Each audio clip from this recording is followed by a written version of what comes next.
In this video, I will be taking a close look at the area around Harpers Ferry, West Virginia, from the perspective of its considerable infrastructure and history.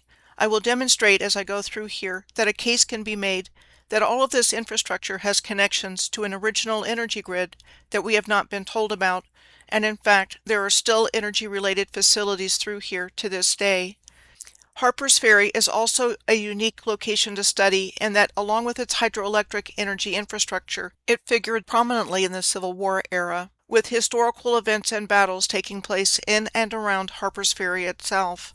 I have long believed that while something happened during the Civil War years, it was not what we have been taught from cradle to grave, and suspect it had more to do with covering up the old world civilization, its original infrastructure, and its people, and I will show you why I believe this to be the case in this study. My name is Michelle Gibson. Here is a Google Earth screenshot along the Potomac River between Great Falls Park and Potomac, Maryland, showing all the infrastructure that is found along here in between there and the Potomac River Reservoir north going through Harpers Ferry, including the C&O Canal, the B&O Railroad, bridges, aqueducts, reservoirs, forts, and batteries. Harpers Ferry was an infamous location during the American Civil War, and so was the Battle of Antietam in Sharpsburg, Maryland, one of its bloodiest battles. I grew up near here in Montgomery County, Maryland, and I have been to a number of these places multiple times, particularly Harpers Ferry and Antietam. First, a few things about the Baltimore and Ohio, B&O Railroad, and Chesapeake and Ohio, C&O Canal. In 1827, the state of Maryland chartered the B&O Railroad, the first common carrier and the oldest railroad in the United States. The Baltimore and Ohio Railroad Company was formed in 1827, of which U.S. founding father and Declaration of Independence signer Charles Carroll of Carrollton was one of its directors, and he was the one that had the honor of laying the first stone for the railroad at the ceremony after the celebratory festivities at the July 4th groundbreaking in 1828 near his Mount Clair mansion. We are told that there was an intense rivalry between the B&O Railroad and the C&O Canal, with each project choosing the same day of July 4th of 1828 to break ground. The Mount Clair Shops was the oldest railroad manufacturing complex in the United States, located on a portion of the Carroll family's Mount Clair estate, and the mansion left the family's ownership in 1840. Mount Clair Station was said to have been constructed starting in the 1830s. We are told the original Mount Clair passenger station was the first in the nation and was located where the parking lot is today for the museum. The B&O Railroad Museum is housed in the intact roundhouse, one of the very few such railroad buildings to remain in existence. The existence and true purpose of these railroad roundhouses have been removed from history, with very few exceptions. The first section of the B&O Railroad was said to have opened in 1830 and said to have reached the Ohio River in 1852, the first Eastern Seaboard Railroad to do so. We are told both projects were vying for the narrow right-of-way where the Potomac River cuts through a mountain ridge not far from Point of Rocks, Maryland, which ended up in court, even though after 4 years the case was said to have been ruled in favor of the canal. We are told the C&O Canal had to allow the B&O Railroad to go through there, so this is a place where the canal and the railroad run side by side, and that within a few years the canal was made obsolete because the railroad was so much more efficient.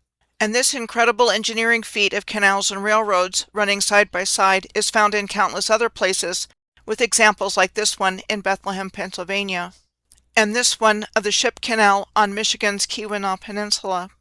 For the purposes of this study, I'm going to be taking a close look at a series of Google Earth screenshots of sections of the Potomac River between Great Falls Park in Maryland and the Potomac River Reservoir to the west of Sharpsburg, Maryland, where the Battle of Antietam took place. This first section in Montgomery County was in my stomping grounds growing up. The first 2 pins down at the bottom of the screen show the relationship and distance at the locations between the Potomac River, Great Falls, and the C&O Canal, and where the B&O Railroad today makes its way through Montgomery County. Now I want to bring your attention to what is at the top left of the screenshot at the pins of Monocacy Aqueduct and railroad tracks. The Monocacy Aqueduct was said to have been built by 3 different contractors between 1829 and 1833. It is the largest aqueduct of the 11 aqueducts on the C&O Canal, crossing over the Monocacy River before it meets the Potomac River. It is described by many historians as one of the finest canal features in the United States. This solid stone masonry structure has a waterway of 19 feet or 5.8 meters at the bottom and 20 feet or 6.1 meters at the top. It was used as part of the canal system for canal boat transportation and said to have been utilized by the Union Army during the Civil War to transport war materials and troops between Maryland, Virginia, and places west. The story goes that the Confederate Army had plans to blow up the aqueduct, but were unsuccessful in doing so for a variety of reasons, from being talked out of it by the keeper of Lock 27 to not being able to drill enough holes to insert the amount of dynamite necessary to blow it up. Another is that the Battle of Monocacy took place not far from here in Frederick County in July of 1864 and came about because Union troops were there to protect a railroad bridge at Monocacy Junction, Maryland, where it crossed the Monocacy River as Confederate troops marched towards Washington. On the top left is a photo of the Monocacy Railroad Junction circa 1872, and on the bottom right is a photo of the confluence of the Des Moines and Raccoon Rivers in Des Moines, Iowa, one of countless examples of so-called river confluences that look exactly like the Monocacy Junction and were actually canals. A junction is defined as an act of joining or adjoining things, implying intentionality as opposed to something that just happens randomly. An electrical junction is defined as a point or area where multiple conductors or semiconductors make physical contact.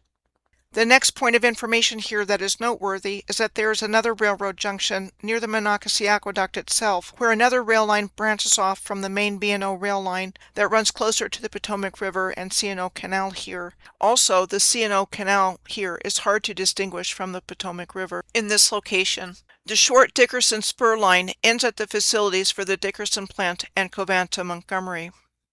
The Dickerson plant refers to the Dickerson Generating Station, an 853 megawatt electric generating plant owned by NRG Energy. It has a history of toxic metal releases into the Potomac River, like arsenic and mercury. It is located next to the C&O National Historical Park, with C&O Canal Lock 27 being nearby. Canal locks are used to raise and lower boats between stretches of water of different levels. The C&O Canal has 74 locks altogether along its 184.5 mile or 297 kilometer length. The other plant here in Dickerson is Covanta, Montgomery, the Montgomery County Resource Recovery Facility, which is a 56 megawatt incineration plant that burns municipal garbage and waste and turns it into energy. It is served by the CSX Railroad line, which brings trash from Montgomery County Central Transfer and Recycling Facility in Durwood, Maryland. In the next section, from the Monocacy Aqueduct to the train station at Point of Rocks, Maryland, the railroad tracks start to run closer to the C&O Canal and the Potomac River, and then run side by side. Starting at Nolan's Ferry, the railroad, C&O Canal, and the Potomac River start to run together, right next to each other for a long distance. Nolan's Ferry started running in the middle of the 1700s, carrying travelers between Loudoun County, Virginia, and Frederick County, Maryland. It was said to have been used for crossing the Potomac River in both the Revolutionary War and Civil War. This is a stone structure at the entrance to Nolan's Ferry Park on the left, and Culvert 71 on the right is located in the park at mile marker 44.04, just before you get to the historical location of Nolan's Ferry at mile marker 44.6. Both structures appear to be very old. Next we come to Point of Rocks, Maryland. So let's take a closer look at Point of Rocks. We are told Point of Rocks was the western terminus of the B&O Railroad from 1828 to 1832, while the B&O and C&O awaited the court decision on the hotly contested right-of-way through here mentioned previously. The train station here was said to have been built in Gothic Revival style in 1873 by the B&O Railroad at the junction of the B&O Main Line running to Baltimore and the Metropolitan Branch running to Washington, D.C., which had opened for passenger service in 1873. The parking area for the C&O Canal National Historic Park is just south of the U.S. Highway 15 Truss Bridge at Point of Rocks next to the Potomac River. The two-lane, 8-span camelback truss bridge at this location connects Maryland and Virginia and was said to have been built in 1937, which would have been during the Great Depression. U.S. Highway 15 is a United States numbered highway that serves New York, Pennsylvania, Maryland, Virginia, North Carolina, and South Carolina, and is one of the original numbered highways that was approved in 1926. It is 792 miles, or 1,274 kilometers in length. US 15 is known as the Journey Through Hallowed Ground National Scenic Byway, as it closely follows the historic corridor used for pivotal Civil War movements and troop engagements, including but not limited to the Battle of Gettysburg in 1863. There are two locks on the C&O Canal near Point of Rocks. Lock 28 is pictured here on the left, and Lock 29 and the Lander Lock House on the right. On the railroad's way from here to Harpers Ferry, West Virginia, its tracks run through a tunnel at Maryland Heights. Where the tunnel comes out on the other side, among other things, there's an advertisement for passengers for Menin's borated talcum toilet powder high up on the face of Maryland Heights, said to date from the early 1900s. The Maryland Heights Trail connects to the Appalachian Trail, and I remember being at this location of the tunnel as part of a group hike on the Appalachian Trail through this area when I was a teenager. C&O Canal Lock 33 is part of the Maryland Heights Trail. Before crossing over the railroad bridge here over the Potomac River, where the Potomac and Shenandoah rivers meet, there's a few places I want to take a look at on this side of the Potomac River first, on Maryland Heights. A 30-pounder battery, a 100-pounder battery, and the Naval Battery Overlook.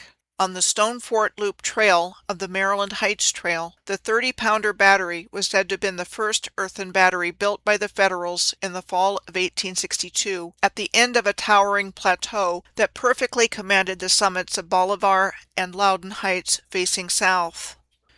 Higher up on Maryland Heights, we come to the 100-pounder battery on the Stone Fort Loop section of the trail. We are told this battery was recommended by a Union general in the spring of 1863 that could fire a 100-point Parrott rifle 360 degrees in all directions from its lofty location. The stone fort was said to have been built by the Union Army on top of Maryland Heights during the winter of 1862 and 1863 to ward off Confederate attack along the crest. The Naval Battery was said to have been the first Union fortification on Maryland Heights and quickly built in May of 1862 to protect Harpers Ferry from Confederate attack during General Stonewall Jackson's Shenandoah Valley campaign in the spring of 1862, and where there was a battle with Jackson's troops in September of 1862. The Union forces were said to have been forced to retreat and abandon the Naval Battery until they came back to Maryland Heights to build the better fortifications we just saw higher up. Before I move on into Harpers Ferry proper, I would like to assert my belief that what has come down to us in our historical narrative as military fortifications were in fact actually batteries on the original energy grid. This brings us to the meanings of the word battery. One is a device that produces electricity, may have several primary or secondary cells arranged in parallel or series. And another is the heavy fire of artillery to saturate an area rather than hit a specific target. I find these historic forts worldwide, which are actually often called batteries, and nowadays star forts, arranged in pairs or clusters, like these at Maryland Heights overlooking Harpers Ferry, and that the Civil War narrative, as one of many examples in our narrative, gave the cover story needed to explain how they came into existence and why they needed to be destroyed as military targets.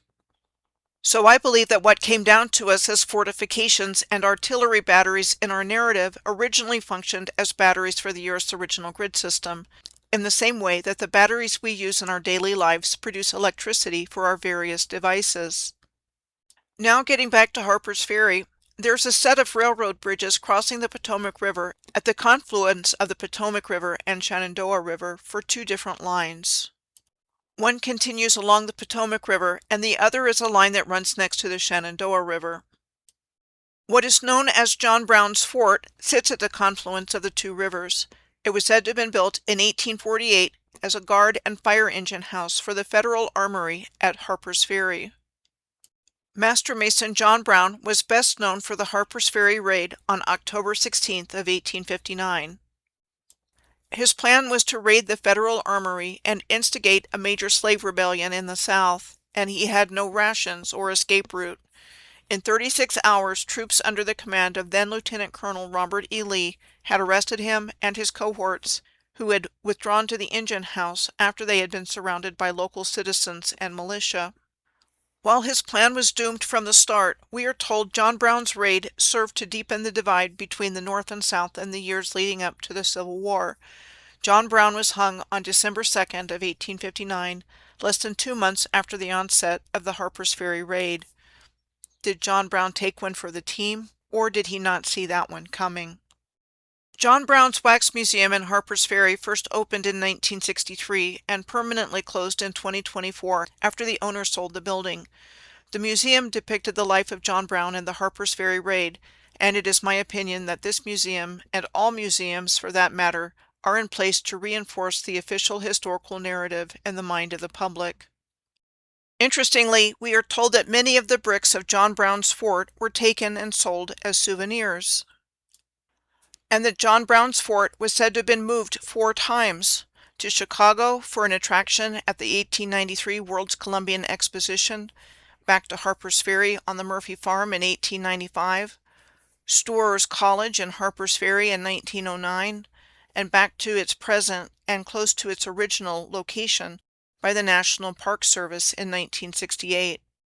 What I find interesting about finding John Brown's fort at this location is that I typically find either still existing or historic star forts at the point of river confluences like here in Harpers Ferry. Examples include Fort Pitt and Fort Duquesne at the forks of the Ohio in Pittsburgh, and the historic First Camp and later Fort Defiance at the confluence of the Mississippi and Ohio rivers in Cairo, Illinois, to name 2 of countless examples. Before I continue following the C&O Canal and B&O Railroad along the Potomac River, I just want to take a quick look at some places on the Shenandoah River side. Going from left to right along the Shenandoah River in this Google Earth screenshot, starting with Virginius Island, the Staircase Rapids, Shenandoah Falls, and the original site of the Shenandoah River Bridge. First, Virginius Island. We are told Virginius Island was a thriving industrial location in the first half of the 19th century, after Virginius Island was created by the Potomac Company when it was constructing the Shenandoah Canal between 1806 and 1807. Besides the railroad that ran across Virginius Island, other industries that were said to have been here included a wide range of mills and factories, and that at its peak in 1850, there were 180 people living here in 20 houses. Here are some of the stone ruins found today on Virginius Island. Compare the photo on the left taken at Virginius Island in Harpers Ferry, identified as pulp factory ruins, and on the right, ancient water wheels found in Fayum, Egypt. Next, the Staircase Rapids. What are called the Staircase Rapids run along the Shenandoah River a distance through this stretch of the river, consisting of the upper staircase and the lower staircase towards a section of the river classified as Shenandoah Falls. I'm sure I went over these rapids on a group whitewater rafting trip when I was a teenager and part of a very active youth group at my church, where we went on all these fun outings together. Reflecting back on it, these were experiences I would not have otherwise had, and I'm grateful that I was able to have them. At any rate, I now believe that rapids and waterfalls played a functional role on the original energy grid as well as part of an advanced hydroelectric system, and the locations I'm going to look at in this video are a microcosm of the same infrastructure and design that is found all over the earth that has been hidden from us. What comes to mind about rapids and energy grid infrastructure is the Leander-Colt Incline Railway. It was said to have been built on the Canadian side of the Niagara Falls in 1869, near the Whirlpool Rapids Bridge, but damaged and abandoned 20 years later in 1889. Another Whirlpool Rapids incline was said to have been built in 1876 near the Leander-Colt Incline, but damaged by fire in 1935 and replaced by the Great Gorge Trip of the Niagara Beltline, a train route around Niagara Falls, which later became the Whitewater Walk, where you can take a leisurely stroll where the Niagara Beltline once was. Next, there are ruins of 2 historic bridges at the confluence of the 2 rivers, the original Shenandoah River Bridge abutments and abutments for the former Bullman Bridge, another railroad bridge that was next to the 2 existing railroad bridges crossing the Potomac River. The original Shenandoah River Bridge was said to have first been a wagon road bridge and later a vehicle bridge that was completely destroyed by a flood in 1936, the worst of 6 known floods starting in 1748.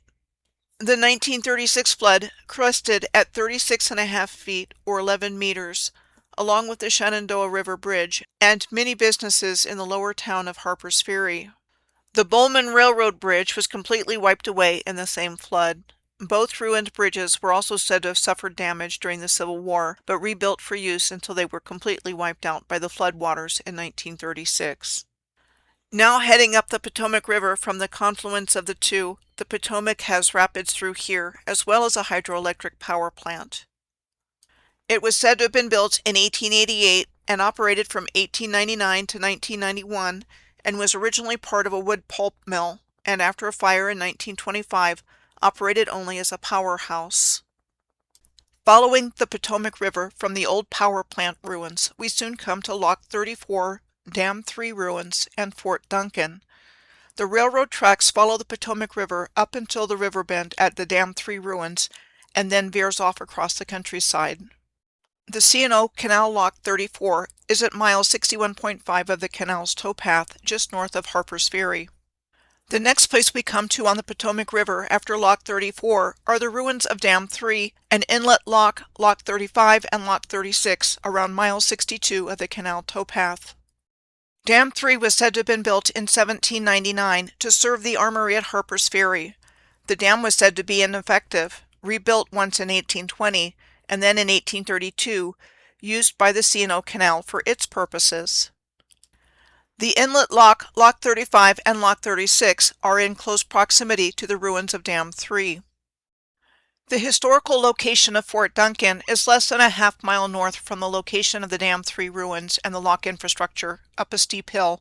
It was said to have been constructed by the Union Army in October of 1862, shortly after the Battle of Antietam and the Union surrender of Harpers Ferry to the Confederate Army under the command of General Stonewall Jackson. Its stated purpose was to guard the area around Harpers Ferry, the railroad, and the canal. The only action seen there was reported to have been a small demonstration following the Confederate General Jubal Early's raid on Washington in 1864. Leaving the historic location of Fort Duncan, we are heading north to the battlefield of Antietam in Sharpsburg, Maryland, and Antietam Creek. I remember visiting Antietam with my family when I was young, and then went there in 2004 when visiting a friend who lives in the area, and got up close and personal with the Burnside Bridge because I photographed it and later painted it. More on the Burnside Bridge in a moment. We are told that Antietam was the deadliest one-day battle in American military history on September 17th of 1862, with 22,727 dead, wounded, or missing. The battle was fought between the Confederate troops of General Robert E. Lee's Army of Northern Virginia and the Union troops of General George McClellan's Army of the Potomac. We are told Lee's army advanced into Maryland on September 3rd after their victory on August 30th at the Second Battle of Bull Run in Northern Virginia. McClellan's troops were there to intercept them, and by September 17th had the Confederate troops in defensive positions behind Antietam Creek. After a long bloody day of fighting and death, the Union Army succeeded in turning back the Confederate invasion of Maryland and was considered a major turning point in the war in the Union's favor. The Battle of Burnside Bridge took place in the afternoon that day to capture the bridge, which was dominated by a wooded bluff on the west bank and strewn with boulders from an old quarry, impeding the crossing of the bridge by combatants, because this provided good cover. The attempts of the Union Army troops under the command of Major General Ambrose Burnside failed to secure the bridge and resulted in a considerable loss of life. Compare the appearance of the Burnside Bridge on the left with that of the Sligachan Bridge on the Isle of Skye off Scotland's northwest coast on the right. The last section of the Potomac River and C&O Canal I'm going to look at is a cluster of hydroelectric and reservoir infrastructure to the northwest of Sharpsburg and the Antietam battlefield. There is a series of S-shaped river bends through here that I see all over the earth and long believed to have a functional purpose on the Earth's grid system. And you see the same S-shaped river bends on the Mississippi River, where the Battle of Vicksburg in Mississippi was said to have been fought in the Civil War, that you have on the Potomac River, where the Battle of Antietam was fought. Victor Schauberger's work involved the hydrodynamics of S-shapes. He was an Austrian scientist who was a pioneer in the field of water and energy research in the early 20th century, and he specialized in the flow of water and natural energies. Between 1928 and 1935, he worked on developing a device for the production of living water, water with an enhanced structure and necessary minerals. Schauberger described the twisting and turning motions of watercourses as energizing the water. Conversely, he believed that modern industries destroy healthy water, including the processes of municipal water treatment plants, which decompose healthy water. The infrastructure found along the Potomac River and C&O Canal here includes the power plant and Dam 4 and the Potomac River Reservoir. The power plant and Dam 4 is an historic hydroelectric power generation station on the Potomac River and part of the Potomac River Reservoir. The power plant is a limestone building on a high stone foundation built into the hillside that is 5 bays long and a gable roof said to have been built in 1909. Dam 4 was said to have originally been built starting in 1832 and completed in 1835 for the C&O Canal, and that it started supplying hydroelectric power in 1913. Today it is owned by the National Park Service and leased to the Potomac Edison Electric Company for electric power generation in Washington County, Maryland. The Great Tunnel of the C&O Canal is in Allegheny County, Maryland, and part of the Paw Paw Bend section of the Potomac River as it winds its way through West Virginia and Maryland, not far from the Antietam National Battlefield in Maryland. Built using more than 6 million bricks, this tunnel has been described as the greatest engineering marvel along the Chesapeake and Ohio Canal National Historical Park. The Paw Paw Tunnel was said to have been built between 1836 and 1850 for the C&O Canal to bypass the bends in the Potomac River, with no work having been done on it between 1841 and 1847 due to construction and financial problems. The C&O Canal closed to canal boats in 1924.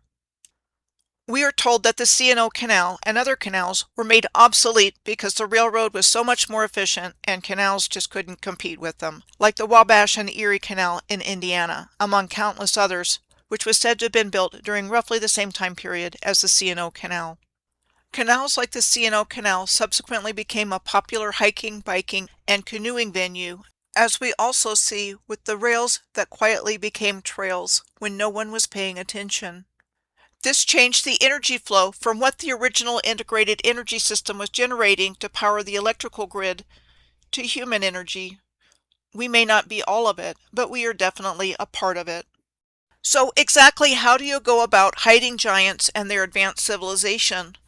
Based on the information I have provided throughout this video and past research, I think the American Civil War was another one of the many ways this was done and was not what we are told it was about. For another example of finding correlations between giants and Civil War battles is this article on the bones of giant Indians near Antietam Creek, titled Bones of Giant Indians about giant skeletons found in Antietam. It was originally published on February 9th of 1898 in the Juniata Sentinel and Republican newspaper in Mifflintown in Juniata County, Pennsylvania, and can be found on the Library of Congress website. This article implies that tall skeletons that were found of 7 feet in height were from Indians that roamed over the state of Maryland in their wildness, armed with instruments that either nature gave them or in their limited skill to make.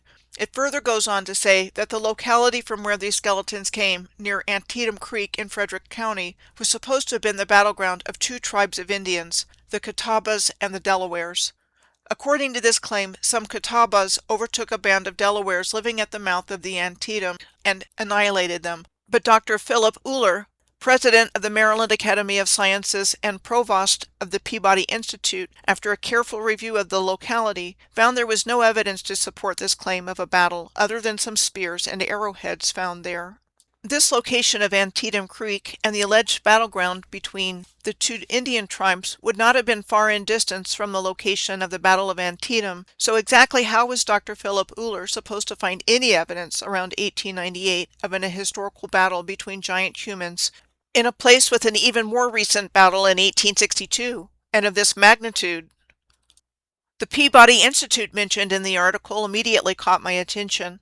In 1857, banker, and also called the father of modern philanthropy, George Peabody, established the Peabody Institute in Baltimore with a bequest of at least $800,000, and it is the oldest conservatory in the United States. By the time it was completed and opened in 1866, 1 year after the official end of the American Civil War, it was dedicated by George Peabody himself and included a music academy, library, and art gallery.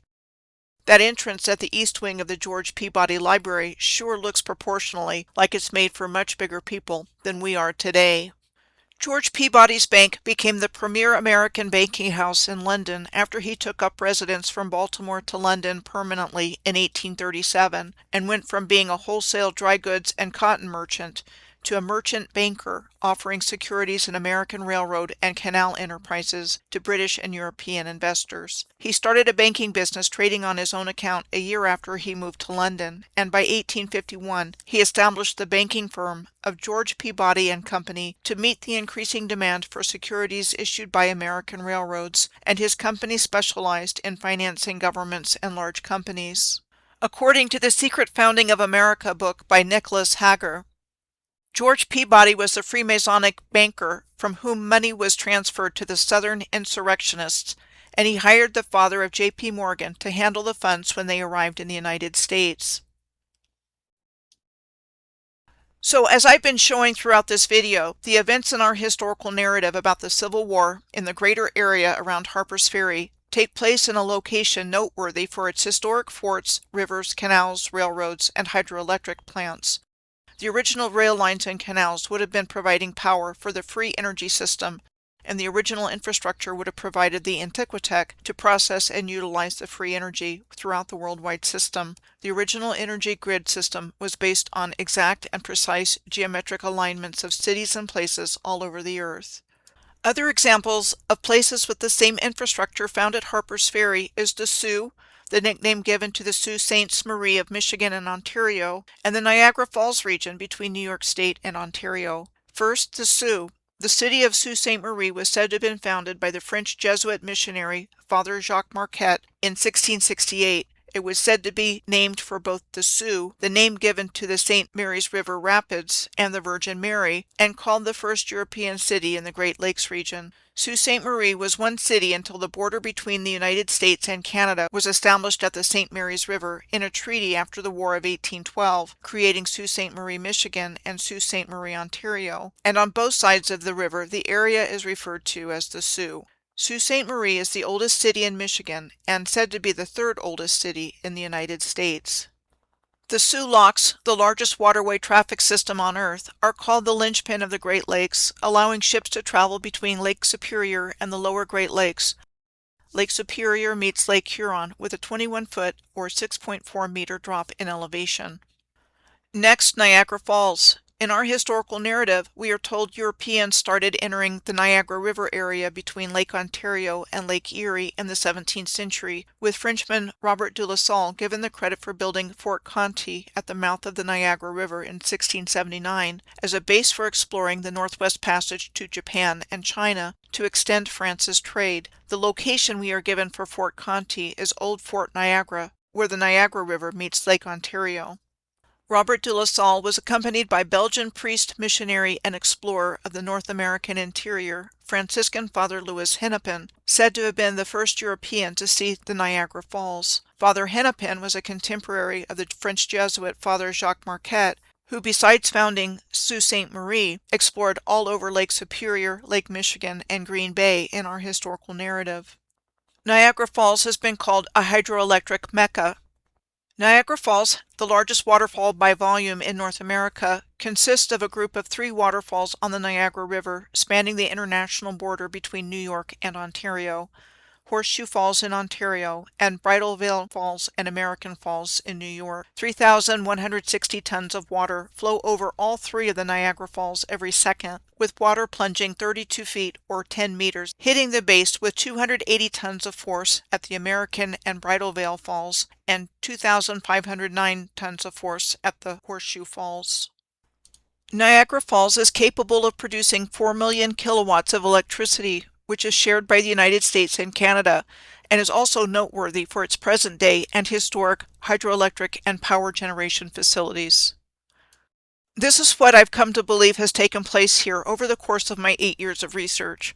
Firstly, I believe that those behind the reset of Earth's history and the New World Order deliberately caused a cataclysm via some form of directed frequency or energy into the grid system relatively recently, which destroyed the entire energy grid and devastated the surface of the Earth, simultaneously causing the land to undulate and buckle. This caused, among many other things, swamps, bogs, deserts, dunes, and whole land masses to shear off and submerge under lakes, seas, and oceans, and that the European colonizers we learn about in our history were exploring and claiming the land of a post-cataclysmic world.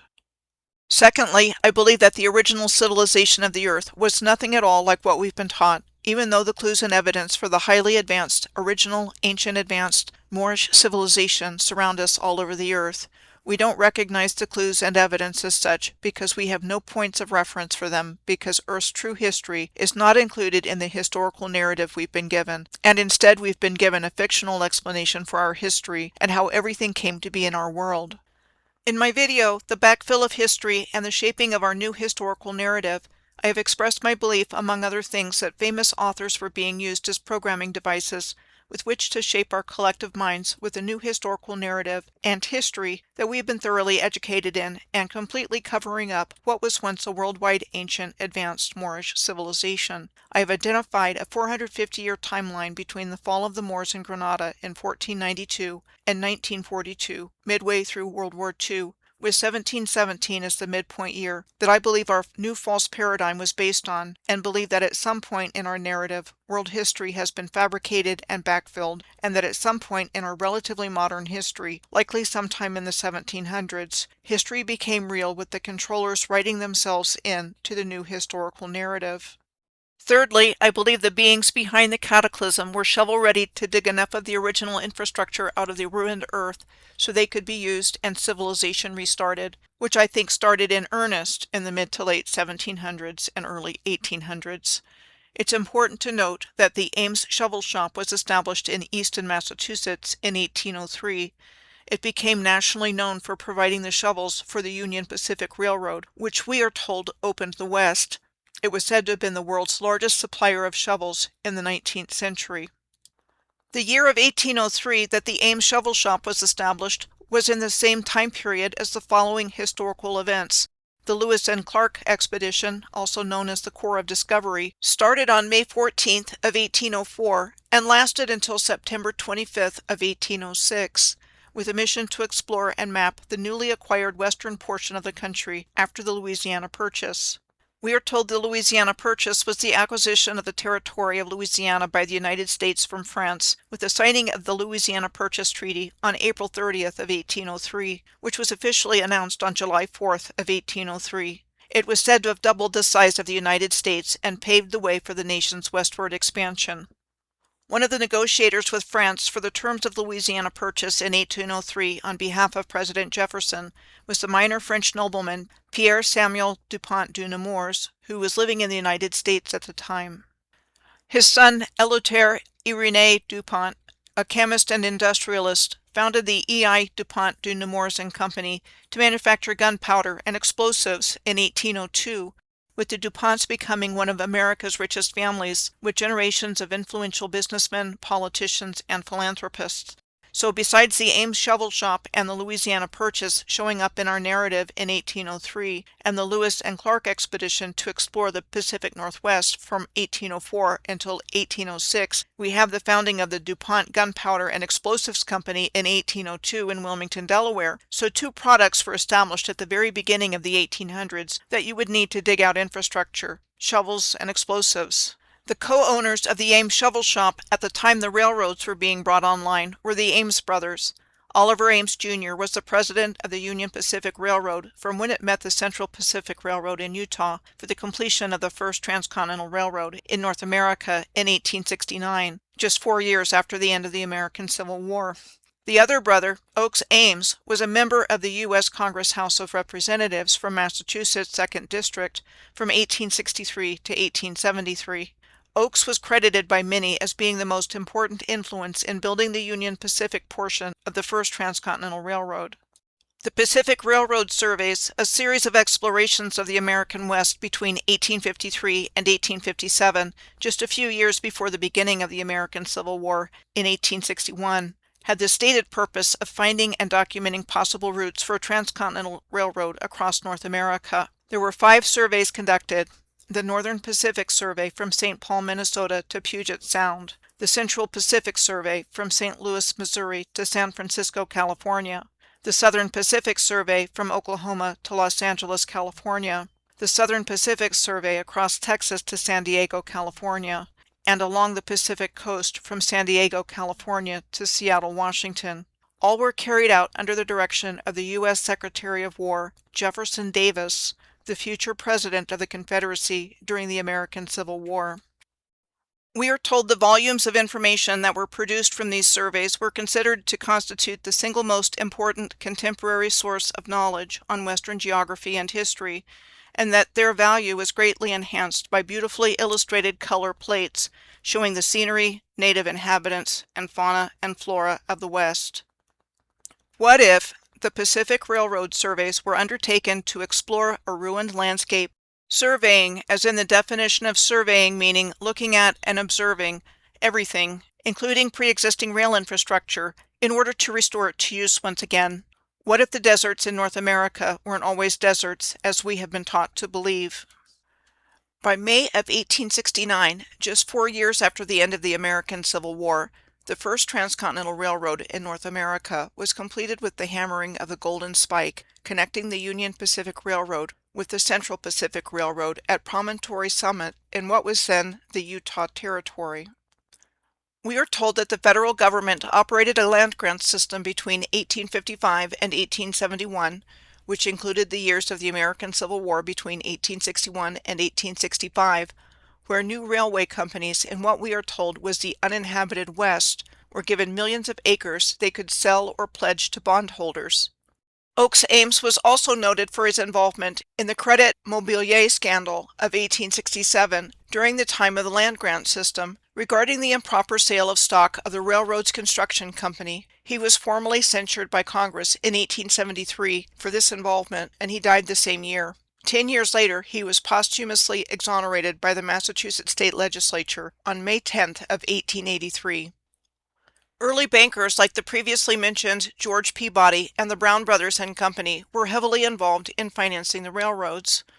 This is what we are told about Brown Brothers and Company. During the first 100 years of its existence, it helped make paper money standard currency in the United States, underwrote the first railroad and transatlantic steamship companies, and essentially created the first foreign exchange system between the American dollar and the British pound. Why were shovels and explosives so important to the opening of the West and the expansion of infrastructure? It is my belief that all of this exploration, surveying, and so-called railroad construction took place in a post-cataclysmic world of recent occurrence, and that the railroad tracks were already there and just needed to be dug out. Then they only used the pre-existing infrastructure until they found replacement fuel sources that could be monetized and controlled by them for what had originally been a free energy power grid and transportation system worldwide. And when what remained of the original infrastructure was no longer useful to them or inconvenient to their agenda, they had it destroyed, discontinued, or abandoned, typically in a very short time after it was said to have been constructed. I think there was a hostile takeover of the Earth and its grid system, which was reverse engineered as a mind control and energy harvesting system for human energy, known to us as the Matrix. A sudden cataclysmic event, creating swamps, deserts, and even submerging entire land masses around the Earth, would account for how a highly advanced worldwide civilization of giants could be wiped from the face of the Earth and erased from our collective memory, and a new historical narrative superimposed over the ruins of the old world, so we would know nothing about it.